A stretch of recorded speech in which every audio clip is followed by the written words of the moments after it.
Hello, everyone. Welcome to First Year Teaching Tips. This video series is dedicated to helping any teacher who is in their first year of teaching or in their first year in a new role. Veteran teachers are welcome as well. With that being said, let's begin. So, who am I? My name is Mia, and I am, as of the recording of this video, an 11-year veteran in education. I worked as a high school social science teacher in public and private schools, and currently work as an instructional technology specialist in a public district. When I began teaching, the landscape of education looked very different. However, I have found that there are some tips, tricks, and other bits of information I wish I had known when starting my career.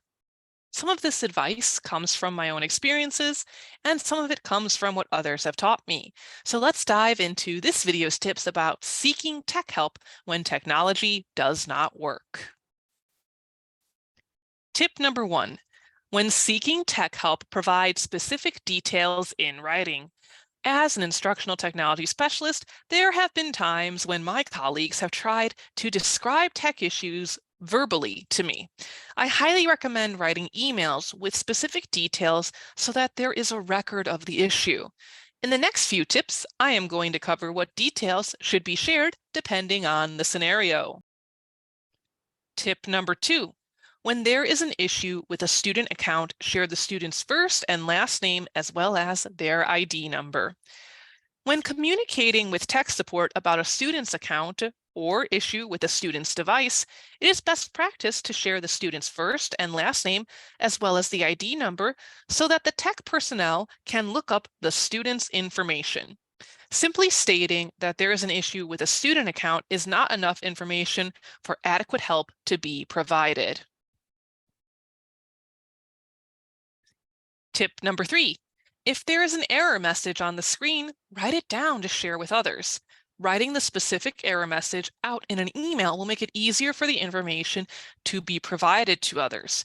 Stating that the website will not work or load is a bit too vague. Error messages can help direct tech support as to where they should start for resolving the issue. Tip number 4. Send screenshots or short videos if possible of screen errors. For many websites, when a tech ticket must be submitted, there's an option to attach files. Images of error messages can help tech support when addressing the issue. Videos are even better if it is a glitch that is moving on a screen. This option may not always be possible, but it is valuable when it is provided. Tip number 5. When seeking tech help, patience and kindness is key. The person who may be providing tech support might have a multitude of projects that they are responsible for completing. Tech support personnel do want to resolve your issues so that you can focus on the most important aspect of your job. Paying attention to the communication the individual sends will help speed up the resolution process. If the person makes a request for more information, they are doing so in order to help you.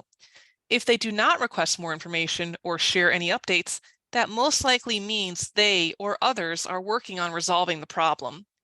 It is a frustrating experience when technology does not work the way it is expected to do so. However, remember to take time to be kind to yourself and those helping you so that the situation can be less stressful overall. Thank you for watching this video. If you're interested in learning more, please like this video and subscribe to my YouTube channel.